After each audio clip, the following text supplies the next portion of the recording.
Police constable ಹುದ್ದೆಗಳಿಗೆ ಅರ್ಜಿ ಸಲ್ಲಿಸುವಾಗ ಊಪ್ಸ್ ಸಮಥಿಂಗ್ ವೆಂಟ್ ರಾಂಗ್ ಅಂತ ಅರ್ಜಿಗಳನ್ನು ಸಲ್ಲಿಸುವಾಗ ಯಾರಿಗೆ ಎರರ್ ಬರ್ತಾ ಇದೆ ಅವರಿಗೆ ಆ ಅರ್ಜಿಗಳನ್ನು ಹೇಗೆ ಸಲ್ಲಿಸಬೇಕು ಎಂಬುದರ ಬಗ್ಗೆ ವಿಡಿಯೋನಲ್ಲಿ ಕಂಪ್ಲೀಟ್ ಮಾಹಿತಿ ತಿಳಿಯೋಣ. ಅದಕ್ಕಿಂತ ಮುಂಚೆ ಈ ಥರ ಯಾರಿಗೆ ಒಂದು ಎರರ್ ಬರ್ತಾ ಇದೆ, ಅರ್ಜಿ ಸಲ್ಲಿಸಲು ಆಗ್ತಿಲ್ಲ, ಅವರು ಡೈರೆಕ್ಟಾಗಿ ನಮ್ಮ ವಾಟ್ಸಪ್ ನಂಬರ್ಗೆ ಡಾಕ್ಯುಮೆಂಟ್ಗಳನ್ನು ಕಳಿಸಿದರೆ ಡೈರೆಕ್ಟಾಗಿ ನಾವೇ ನಿಮಗೆ ಅರ್ಜಿಗಳನ್ನು ಸಲ್ಲಿಸಿ ಮತ್ತು ಫೋಟೋ ಸಿಗ್ನೇಚರನ್ನು ಅಪ್ಲೋಡ್ ಮಾಡಿ ಪೇಮೆಂಟ್ ಕೂಡ ಮಾಡಿ ನಿಮಗೆ ಫೈನಲ್ ಅಪ್ಲಿಕೇಶನನ್ನು PDF ರೂಪದಲ್ಲಿ ನಿಮ್ಮ ನಂಬರ್ಗೆ ಕಳಿಸ್ಕೊಡ್ತೀವಿ.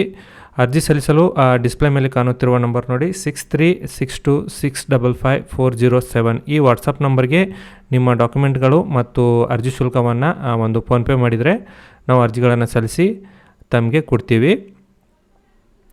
ಮತ್ತು ಆನ್ಲೈನ್ ಮೂಲಕ ನಿಮ್ಮ ಒಂದು ಮೊಬೈಲ್ನಲ್ಲಿ ಮತ್ತು ಲ್ಯಾಪ್ಟಾಪ್ನಲ್ಲಿ ಯಾವ ಥರ ಅರ್ಜಿಗಳನ್ನು ಸಲ್ಲಿಸಬೇಕು ನೋಡಿ. ಸ್ಪೆಷಲಿ ಸೈಬರ್ ಕೆಫೆನವರು ಬಹಳಷ್ಟು ಜನ ಕ್ರೋಮ್ ಬ್ರೌಸರ್ನಲ್ಲಿ ನೀವು ಅಪ್ಲಿಕೇಶನ್ಗಳನ್ನು ಫಿಲಪ್ ಮಾಡ್ತಿದ್ದೀರಿ. ಆ ಕ್ರೋಮ್ ಬ್ರೌಸರ್ನ ಒಂದು ಪ್ರೈವೇಟ್ ಮೋಡನ್ನು ಯೂಸ್ ಮಾಡಿ ಮತ್ತು ನಿಮ್ಮ ಕ್ರೋಮ್ ಬ್ರೌಸರ್ನ ಹಿಸ್ಟ್ರಿ ಕ್ಯಾಚೆ ಫೈಲನ್ನು ಪ್ರತಿ ಅರ್ಜಿ ಸಲ್ಲಿಸುವ ಮುನ್ನ ಡಿಲೀಟ್ ಮಾಡಿಕೊಂಡು ಕ್ಲಿಯರ್ ಮಾಡಿಕೊಂಡು ಅರ್ಜಿಗಳನ್ನು ಸಲ್ಲಿಸಿದರೆ ಈ ಥರ ನಿಮಗೆ ಒಂದು ಊಪ್ಸ್ ಅನ್ನೋ ಒಂದು ಎರರ್ ಬರೋಂಗಿಲ್ಲ. ಡೈರೆಕ್ಟಾಗಿ ನೀವು ಆ ಒಂದು ಕ್ಯಾಚೆ ಫೈಲು ಮತ್ತು ಹಿಸ್ಟ್ರಿಯನ್ನು ಕ್ಲಿಯರ್ ಮಾಡಿ ಪ್ರೈವೇಟ್ ಮೋಡ್ನಲ್ಲಿ ನೀವು ಅರ್ಜಿಗಳನ್ನು ಸಲ್ಲಿಸಿ. ಮೊಬೈಲ್ನಲ್ಲಿ ಜಾಸ್ತಿಯಾಗಿ ಯಾರು ಅರ್ಜಿಗಳನ್ನು ಸಲ್ಲಿಸೋಕ್ಕೆ ಹೋಗಬೇಡಿ. ಲ್ಯಾಪ್ಟಾಪ್ ಅಥವಾ ಡೆಸ್ಕ್ಟಾಪನ್ನು ಯೂಸ್ ಮಾಡಿ ಅರ್ಜಿಗಳನ್ನು ಸಲ್ಲಿಸಿದರೆ ಅಪ್ಲಿಕೇಶನ್ ಖಂಡಿತ ತಗೊಳ್ಳುತ್ತೆ. ಯಾರಿಗೆ ಎರರ್ ಬರ್ತಾ ಇದೆ ಅವರು ನಮ್ಮ ವಾಟ್ಸಪ್ ನಂಬರ್ಗೆ ನೀವು ಡಾಕ್ಯುಮೆಂಟ್ಗಳನ್ನು ಕಳಿಸಿ ಅರ್ಜಿಗಳನ್ನು ಕೂಡ ಸಲ್ಲಿಸ್ಕೊಳ್ಬಹುದು. ಅರ್ಜಿಗಳನ್ನು ಹೇಗೆ ಸಲ್ಲಿಸುವುದು ಬನ್ನಿ ವಿಡಿಯೋನಲ್ಲಿ ತಮಗೆ ತಿಳಿಸ್ಕೊಡ್ತೇನೆ. ಸಲ್ಲಿಸಬೇಕಾಗುತ್ತೆ. ಮೊದಲೇ ಹಂತದಲ್ಲಿ ಅಪ್ಲಿಕೇಶನ್ ಸಬ್ಮಿಷನ್ ಮಾಡಬೇಕು. ನಂತರ ಫೋಟೋ ಸಿಗ್ನೇಚರು, ಪೇಮೆಂಟು ಮತ್ತು ಪೇಮೆಂಟ್ನ ಒಂದು ಸ್ಥಿತಿ, ಅದಾದ ನಂತರ ಕೊನೆಗೆ ಪ್ರಿಂಟ್ ಅಪ್ಲಿಕೇಶನನ್ನು ಮೂಲಕ ಅರ್ಜಿ ಒಂದು ಪ್ರಿಂಟ್ ಕೂಡ ಇಲ್ಲಿ ಮಾಡ್ಕೋಬಹುದು. ಫಸ್ಟ್ಗೆ ನೋಡಿ ಪ್ರಿಂಟ್ ಅಪ್ಲಿಕೇಶನ್ ಮೇಲೆ ಕ್ಲಿಕ್ ಮಾಡಿಕೊಡಿ. ಹೊಸದಾಗಿ ಅರ್ಜಿ ಸಲ್ಲಿಸೋರು ಫಸ್ಟ್ಗೆ ನೀವು SSLC ರಿಜಿಸ್ಟ್ರೇಷನ್ ನಂಬರನ್ನು ಇಲ್ಲಿ ಕೇಳ್ತಾ ಇದೆ. SSLC ರಿಜಿಸ್ಟ್ರೇಷನ್ ನಂಬರನ್ನು ನೀವು ಫಿಲಪ್ ಮಾಡ್ಕೊಳ್ಳಿ. ನಂತರ ಇಲ್ಲಿಂದ ಬೋರ್ಡನ್ನು ಸೆಲೆಕ್ಟ್ ಮಾಡಿ ನಂತರ ಕ್ಯಾಪ್ಚಾನ ಹಾಕಿ ಇಲ್ಲಿ ಪ್ರೊಸೀಡ್ ಅಂತ ಕೊಡಬೇಕು. ನಂತರ ಇಲ್ಲಿ ಆಧಾರ್ ಸಂಖ್ಯೆ ಹಾಕಿ ಆಧಾರ್ ವೆರಿಫಿಕೇಷನ್ ಓಪನ್ ಆಗುತ್ತೆ. ನಂತರ ಇಲ್ಲಿ ಚೆಕ್ ಮಾರ್ಕನ್ನು ಕ್ಲಿಕ್ ಮಾಡಿ ನಂತರ ಕೆಳಗಡೆ ನೋಡಿ ಇಲ್ಲಿ OTP ಅಂತ ಇದೆ. OTP ಮೇಲೆ ಕ್ಲಿಕ್ ಮಾಡಿ OTP ಪಡಿಯೇರಿ ಮೇಲೆ ಕ್ಲಿಕ್ ಮಾಡಿ ನಂತರ ನಿಮ್ಮ ರಿಜಿಸ್ಟರ್ ಮೊಬೈಲ್ ನಂಬರ್ಗೆ ಇಲ್ಲಿ OTPಯನ್ನು ಕಳಿಸ್ಕೊಡ್ಲಾಗುತ್ತೆ. ನಂತರ ಸಬ್ಮಿಟ್ ಬಟನ್ ಮೇಲೆ ಕ್ಲಿಕ್ ಮಾಡಿ ನೋಡಿ ಈ ಥರ ಅಪ್ಲಿಕೇಶನ್ ಇಲ್ಲಿ ಓಪನ್ ಆಗಲಿದೆ. ಇಲ್ಲಿ ಆಧಾರ್ನಲ್ಲಿರುವಂಥ ಹೆಸರು ಆಟೋಮೆಟಿಕ್ಕಾಗಿ ತೊಗೊಂಡಿರುತ್ತೆ. ನಂತರ ಇಲ್ಲಿ ಕೆಳಗಡೆ ಬಂದರೆ ನೋಡಿ ನೀವು ಪೋಸ್ಟನ್ನು ಆಯ್ಕೆ ಮಾಡಿ ಅಂತ ಕೊಡ್ತಾ ಇದೆ. ಹುದ್ದೆಯನ್ನು ಆಯ್ಕೆ ಮಾಡಿ ಇಲ್ಲಿ ಸಿವಿಲ್ ಪೊಲೀಸ್ ಅಂತ ತೊಗೊಳ್ಳಿ. ನಂತರ ಇಲ್ಲಿ ಯಾವ ಡಿಸ್ಟಿಕ್ಗೆ ಅರ್ಜಿಗಳನ್ನು ಸಲ್ಲಿಸಲು ಬಯಸ್ತೀರಿ ಎರಡನೇದರಲ್ಲಿ ಆ ಡಿಸ್ಟಿಕ್ಕನ್ನು ಇಲ್ಲಿ ಸೆಲೆಕ್ಟ್ ಮಾಡ್ಕೊಳ್ಳಿ.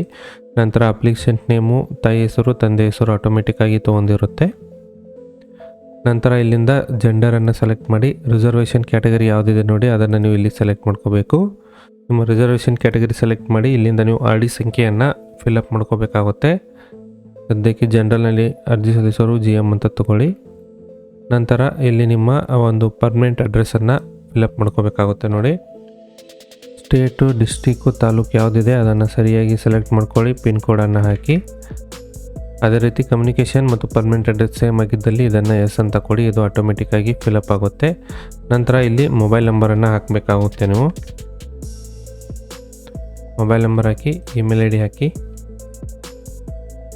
ನೋಡಿ 12ನೇ ಕ್ಯಾಟಗರಿಯಲ್ಲಿ ಆರ್ ಯು ಮ್ಯಾರಿಡ್ ಅಂತ ಕೇಳ್ತಿದೆ. ಎಸ್ ಅಂತ ಕೊಡಿ. ಇಲ್ಲವಾಗಿದ್ದಲ್ಲಿ ನೋ. ಮದುವೆ ಆದವರು ಎಸ್ ಅಂತ ಕೊಟ್ಟು ಸಂಗಾತಿ ಹೆಸರು ಇಲ್ಲಿ ನೀವು ಫಿಲಪ್ ಮಾಡ್ಕೋಬೇಕು. ನಂತರ ರೂರಲ್ ಅಭ್ಯರ್ಥಿಗಳಾಗಿದ್ದಲ್ಲಿ ಅದನ್ನು ಎಸ್ ಮಾಡ್ಕೊಳ್ಳಿ. ಕನ್ನಡ ಮಾಧ್ಯಮ ಅಭ್ಯರ್ಥಿಗಳಾಗಿದ್ದಲ್ಲಿ ಅದನ್ನು ಕೂಡ ಇಲ್ಲಿ ಎಸ್ ಮಾಡ್ಕೊಳ್ಳಿ. ಅದೇ ರೀತಿ ಮುಳುಗಡೆ ಸರ್ಟಿಫಿಕೇಟ್ ತಮ್ಮ ಹತ್ರ ಇದ್ದರೆ ಇಲ್ಲಿ ಎಸ್ ಅಂದು ಇಲ್ಲಿ PDP ಸರ್ಟಿಫಿಕೇಟ್ ನಂಬರನ್ನು ನೀವು ಎಂಟ್ರಿ ಮಾಡಬೇಕಾಗುತ್ತೆ.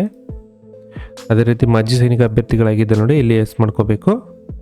ಇಲ್ಲವಾಗಿದ್ದಲ್ಲಿ ನೋ ಅಂತ ಕೊಡಿ. ವಯೋಮಿತಿ ಸಡಿಲಿಕೆ ಕೋರುವವರು ಇಲ್ಲಿಂದ ನೀವು ಎಸ್ ಅಂತ ತಗೋಬೇಕಾಗುತ್ತೆ.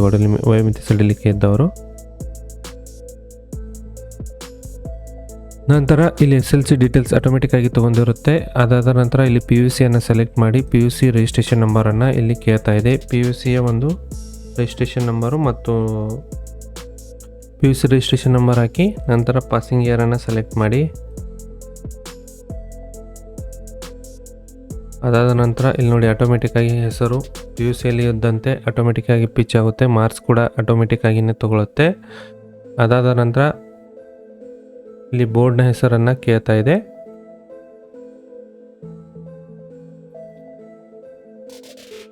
ನಂತರ ಇಲ್ಲಿ ನೋಡಿ are you state central government servant ಅಂತ ಕೇಳ್ತಾ ಇದೆ, ಇದನ್ನು ನೋ ಮಾಡ್ಕೊಳ್ಳಿ.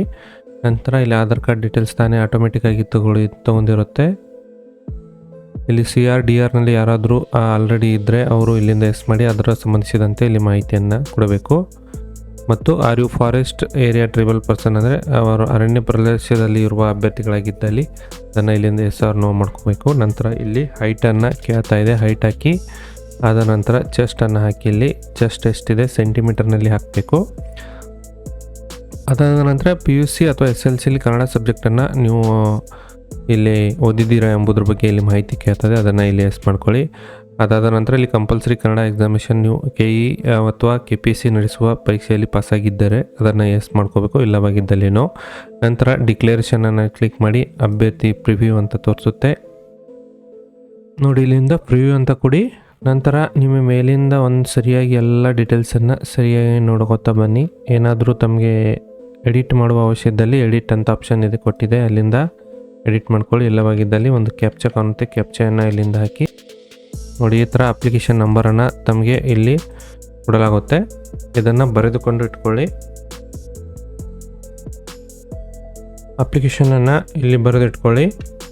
ನಂತರ ಗೋ ಹೋಮ್ ಮೇಲೆ ಕ್ಲಿಕ್ ಮಾಡಿ, ನಂತರ ಅಪ್ಲೋಡ್ ಫೋಟೋ ಮೇಲೆ ಕ್ಲಿಕ್ ಮಾಡಿ.